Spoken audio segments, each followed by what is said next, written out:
So the internet's a buzz, man. Screenshot was that poster.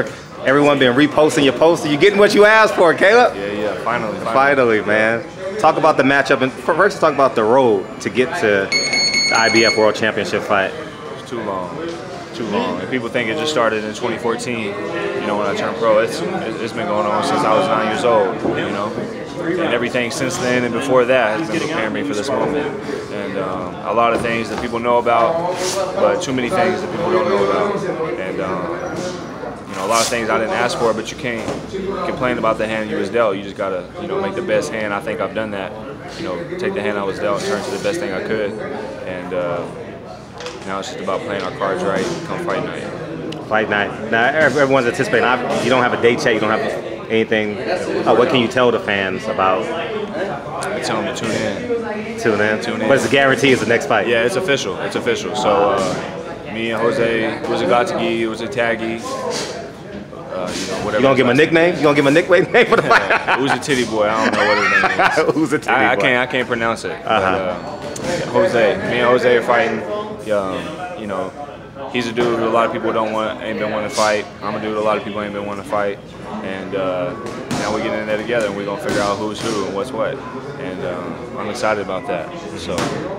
Now the matchups is he throws 80 to 100 punches around, and you can slip 80 to 100 punches around. So what's going to be your key to this fight that maybe people haven't seen or you believe you can possibly take advantage of? Just being me. I don't have to do nothing to be who I am. That's what got me here, and that's what's going to keep me going. You know, I feel I've showed in all my fights. Each fight I bring a new aspect, a different thing. Something new sticks out. I've shown in my fights I can knock people out, I can cut the ring off. You know, I've had some hand issues, and we started focusing on some other things. But my hands is healthy. I'm good. I'm ready to go. And it's just about being able to make adjustments, which is what a lot of people can't do. I can move forward. I can cut the ring off. I can throw punches. I can make a couple miss me here and there. So that's just about implementing on fight night. Now your last fight, some pundits said you fought David Benavidez leftovers, but and what did you have to? How do you respond to that? What the fuck does he know? Who's that motherfucker? Whoever said it can't fight. So I don't care what they say. There's some top pros who don't fight people I done beat up. There's top pros who don't, you know, fought people and beat on a decision that I knocked out early in my career. So, you know, it's all a big moving circle. Everybody doing it, you know, as far as that goes, that's all the same shit.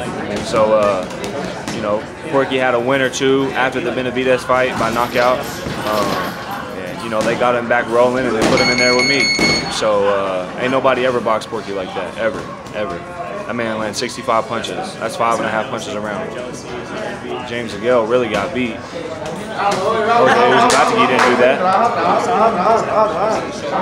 Ain't nobody ever done that to him. So people can say what they want. You can't take it from me you can't take that from me over social media. You know, I'm a boss. I'm a king.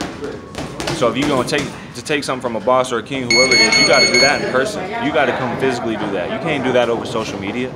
You can't do that on YouTube. You can't do that in no blogs. That opinion don't mean shit. You got to come take that from me in person. And if you can't come physically take that from me in person, then what you're saying don't mean shit. It don't amount to nothing. I'm still that dude. Just like nobody can do that to Jose. They can't take that from him. He's still that dude. Can't nobody. Social media got people feeling that their opinion matters. Like their opinion means something. Their opinion means just as much as before social media. Not shit. Just like my opinion, if I give you an opinion on somebody, that don't change anything. If I want to change it, I got to come do that in person. I got to come physically do that. So until somebody come do that to me, it don't mean that. Now, I got to bring your trainer in the fold. He whispered in our ear, he said, I'm a superhero. And obviously you've done nothing but create a superhero since you touched people with gloves. Can you elaborate on what's been going on in camp and leading up to Jose? I can't pronounce his name either, but we're going to call Jay to the Izzo. Well, let me start with the easy part. You know, I'm his strength conditioning coach. He has great trainers, you know, that are there for him with Justin and his father. So they've already put the foundation there. My job is to kind of help build on what they're already doing. He has a great foundation with Miss Sweet Hand, George. So what I do is just fit into my position and try to make what he's doing better, make it stronger, make it faster. The talent and the skill set is already there. It's just a matter of trying to make what he does a little bit better for the world to see. So as far as working out and work ethic, he's amazing. He has to be one of the hardest workers, if not the hardest worker, pro boxers that I work with. So I don't know what the world is looking for, but I can tell you this much. When the fight does come, expect a show. He's going to put that together. He's going to show them some speed. He's going to show them some power. He's going to show them some agility. And based on the work that, you know, Justin and his father have put as far as the game plan is concerned, just like he did with the Porky fight, he's going to put on a wonderful show. And like he said, when I first came to this dude, I said, I'm going to be your hardest worker you ever had. Sean can't outwork me. Sean Porter can't outwork me. Badu Jack can't outwork me. And now what are you saying? He's the hardest worker in the game. He works hard, and that's the thing about him. He competes, not just with himself, but with anyone who's willing to compete. He's a competitor. So to step in the ring with him, you have to have on the mindset that you're going to deal with a big fight. Because the man is not going to back down, ever. That's not in his blood. And he's going to bring some hard hits too. And unless you have the speed of a cheetah or a rattlesnake, it's going to be hard to touch him because he flips everything. You know, and that's the great thing about it. Now moving forward, Jose is training just, some say probably, quote unquote, let's say, just as hard as you. Is what? Hey, what? No, let me get there. Let me piss him off real quick, man. Come on. I didn't hear you. Say it again. I says Jose is gonna watch his interview and say I'm training just as hard as he is. It's just no way he's gonna be able to handle the volume that I have. I'm gonna throw 80 punches around minimum for 12. If it goes 12 rounds, he's getting 80 punches around, and he's gonna look at you and say, you're not prepared. There's no way Caleb Plant can handle 80 punches around. Look like Maidana did Adrian Broner. You know what I mean? And like Santa Cruz did Mares. I'm just gonna outwork you. And some may say your legs may get tired. You may get tired of slipping punches, and you say what? I say this is a two-part answer. One, that's what he's supposed to say. Is he supposed to say anything else? Is he supposed to say anything else? No, he's supposed to say he's going to win. That's what he's supposed to say. With everything you just said is what he's supposed to say. He's not supposed to say anything different. So of course that's what he's going to say. It's what everybody else has said. The second part of that answer, I'm going to answer after fight night. I'm serious. Come see me, or we'll get on the phone, and you make sure you ask that same question. And I'm going to answer it for you. I'm going to put it in perspective for you. I promise you. Now, people in boxing know you through the story with your child. Who is Caleb Plant today? Is that fire still there, along with something else? What else motivates Caleb Plant to be IBF world champion? Yeah, the same Caleb.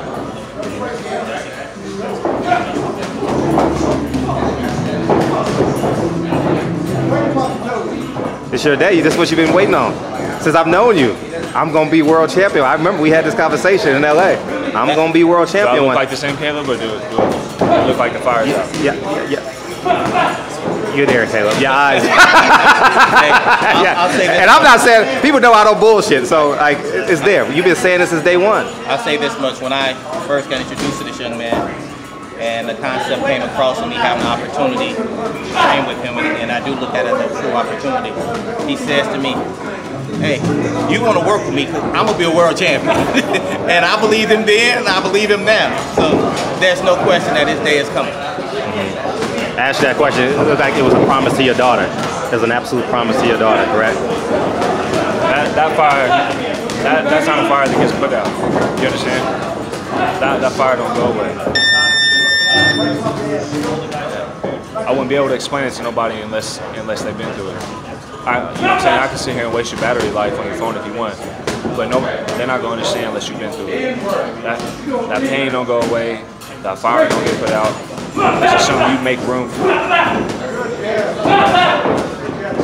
So, I'm gonna show you on Fight Night.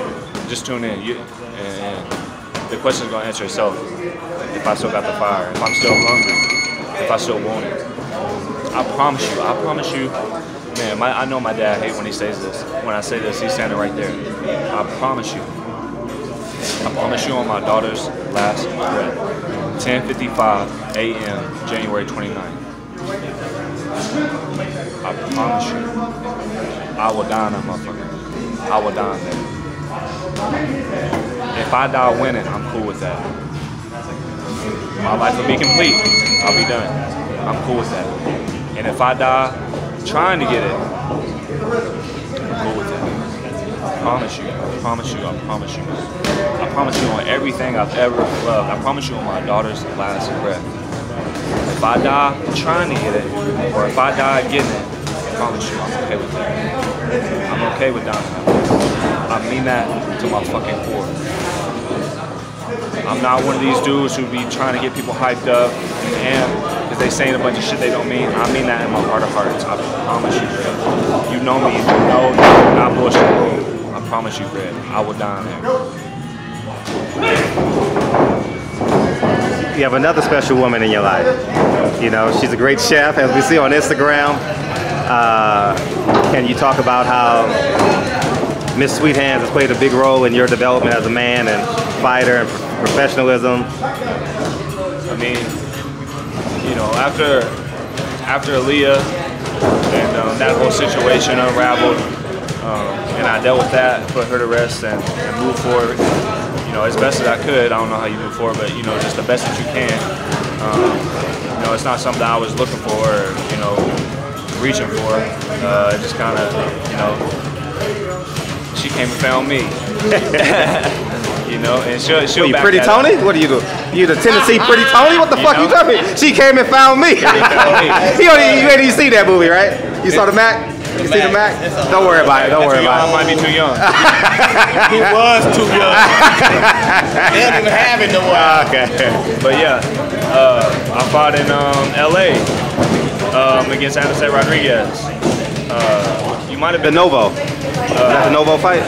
Yeah. The Novo. I was Black there. and orange. Yeah. She came to the weigh-in because she knew I was going to be there. She was just in LA, but she wasn't working the fights. You know, she just knew I was going to be at the weigh-in. She wanted to come and see what I look like. She said, you know, girls, they be putting all the filters and shit on. And guys don't really do that, so I want to see what he, you know, if he's still looking good in person. And she came, and I had just seen her Instagram the day before. Really? Yeah, and I was like, man, who is this? I said, boy, if she ever run into me, she gonna have a problem. She ain't getting away. And cause she had like liked a couple of my pictures or some shit on Instagram. And so, you know, the so I liked a couple back, and then she liked a couple back. I was like, okay.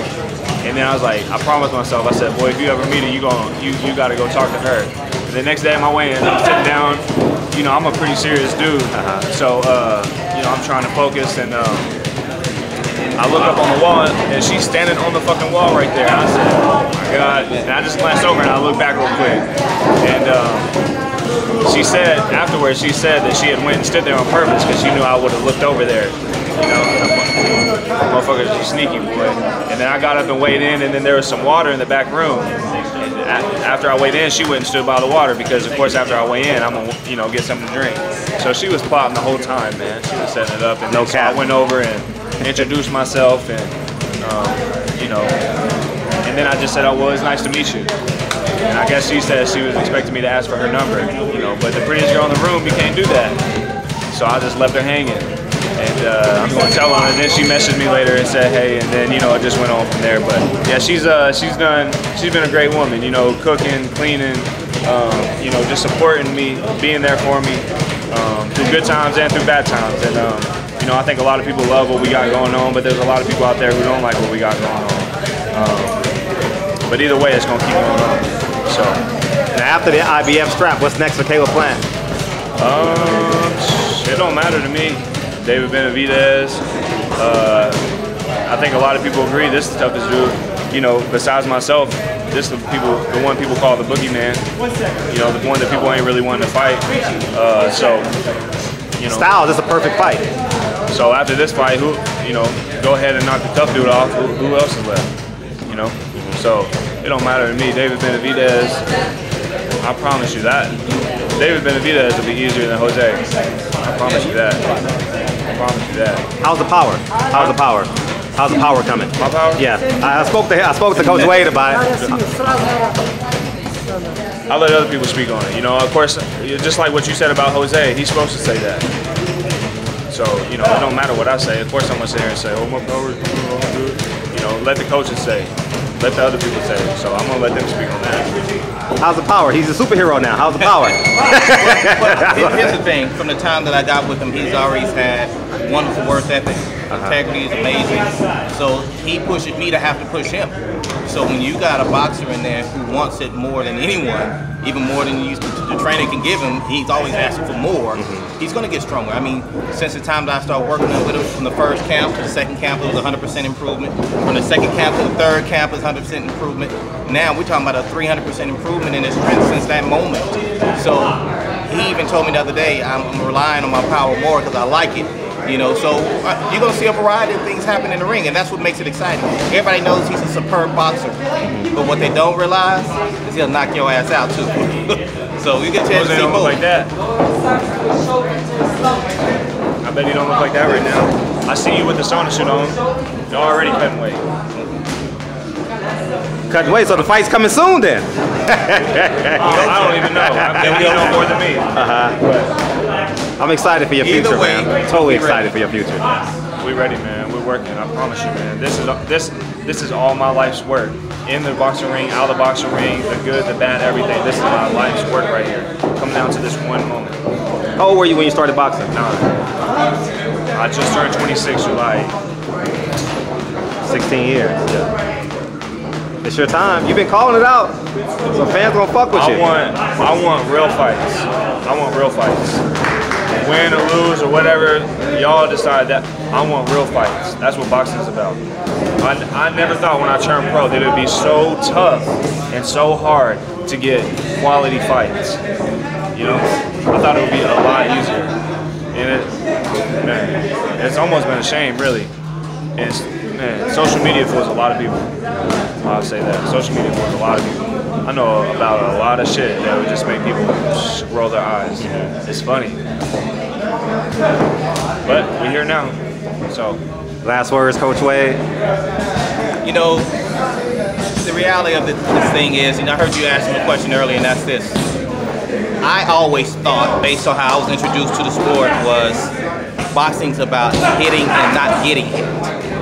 So when you talk about another boxer can throw 80, 90 punches, that's nice, but can he land any of those punches? And that's the key.